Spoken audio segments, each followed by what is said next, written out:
Alright mga idol, magandang tagulan sa ating lahat at nandito tayo sa may McKinley.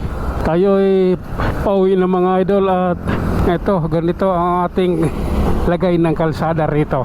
Ngunit ganoon pa man, kailangan nating magdubli ingat dahil delikado po ang kalsada na ito. Ha? Kita nyo naman, napakadulas. Katatapos lang ng buhos ng malakas na ulan.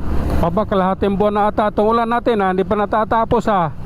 Ano ba ito? Pang matagalan? Oops. Okay. Relax lang. Sige na nga. Oh my God. Oh lala. Okay. Oh. Ento muna tayo ha. May chichik lang ako. Okay na. Tara. Try natin. Di rin ako nagkapag-upload ilang araw na dahil nagkaroon ng problema yung aking camera. Bumili rin ako ng battery. At kahit may battery na may problema pa rin, pusang namamatay yung aking camera. Kaya problema din ako kung paano makapag-upload dahil kailangan ko na namang gumastos para ipaayos yung aking camera. Mabuti ngayon bumalik, nakapag tayo ng video mahaba. Dati-rati kasi yung nakarang araw ay kahapon tinisting ko 9 minutes lang yung pinakamahaba niya. So kusar na siyang namamatay. Tapos pag nabuhay uli after 16 seconds namamatay siya uli. Yun yung aking nagiging problema. So inaasahan ko na rin yan dahil 3 taon na rin siya yung aking camera. 3 taon ko siyang ginagamit, di nga ako kumikita rito diba? Sige lang. Oops. Tara, pagbubutihin natin to dahil bukod sa madulas yung kalsada, marami ding mga sasakyan at hindi natin masasabi na matitino yung lahat ng driver. Lalong lalo sa SUV, maraming kamuti driver yan. Yung mga ganyan sasakyan, maraming siraulo dyan. Maraming mga may sayad dyan. Pag nabubuisit, bigla ka na lang haharangin. Maraming beses na nangyari sa amin yan, mga rider. Sa akin isang beses yung kasamaan ko, nakita kong ginanyan, bigla na lang siyang ginit-git. Tapos sinabihan, lalaban ka? Kalahin mo gaganunin ka ng driver na ang ginawa mo lang naman magpatakbo ng motor mo, diba? Maraming ganyan mga driver. Dapat nga isusulong ng LTO or may batas na kailangan bago ka kumuha ng drug test ng lisensya, kailangan idadaan ng neuro. Pag may pagbagsak ka doon sa neuro, di ka pwedeng kumuha ng driver license kasi ibig sabihin nun baliw ka, hindi ka pwedeng kumuha ng driver license.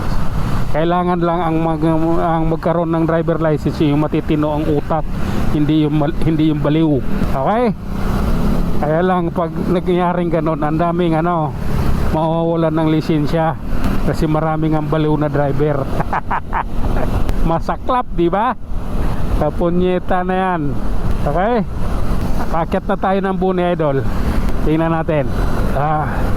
Yung EDSA rehabilitation ni Vince Dison, ang daming butas. Ito lang butas, bago lang daw Ito, meron nga dito, kinayod doon dito sa taso, hindi pa inispalto hanggang ngayon diba? Oops. Ayan ayan kinayod yan. Delikado yan sa motor na maliliit ang gulong. Simplang ka dyan. Sige lang po. Oops. Okay. Love ko to Ay nako. Sana yung ganyan lang, mananatili lang yung ambon sa ganyan. Maganda na yan. Masaya na ako dyan. Kaysa katulad nung linggo, yung pagpasok ko bumuhos yung napakalakas na ulan. Grabe. Tapos dumaan pa ako na memory.ph. Ay, napalaban ako sa ulan. Ligo talaga. Yun yung natural na ligo.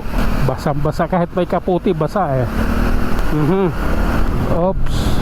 Okay.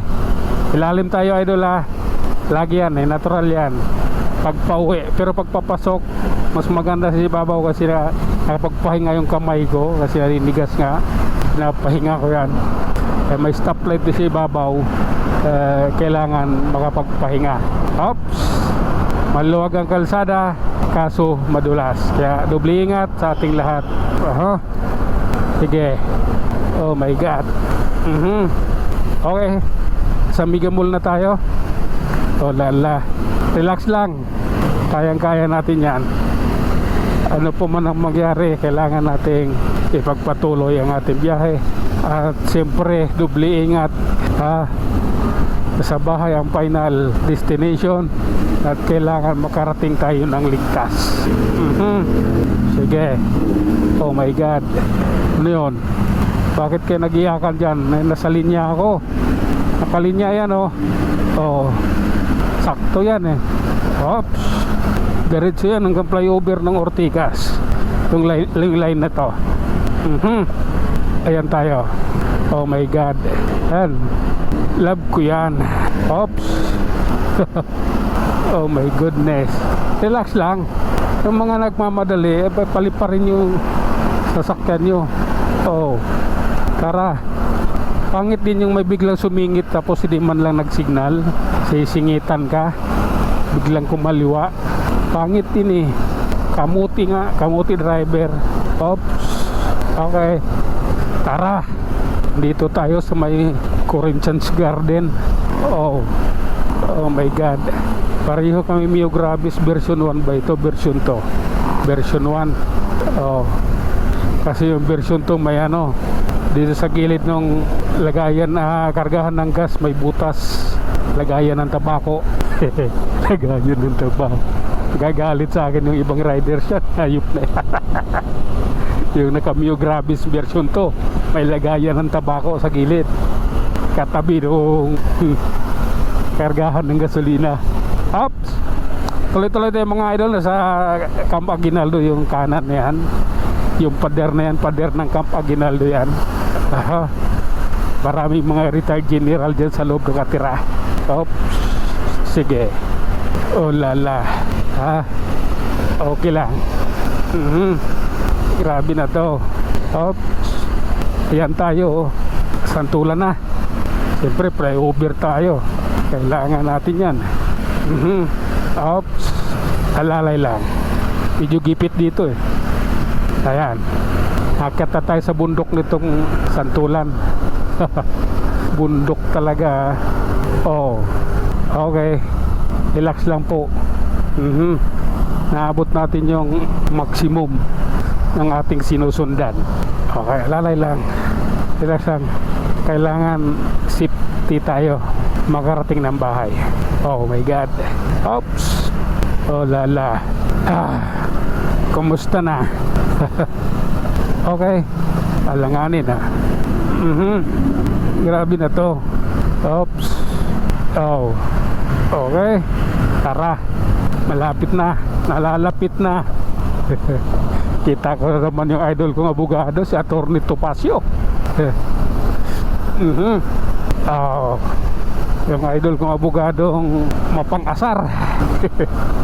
Dabing galat na pinklawan dyan at saka loyalis eh.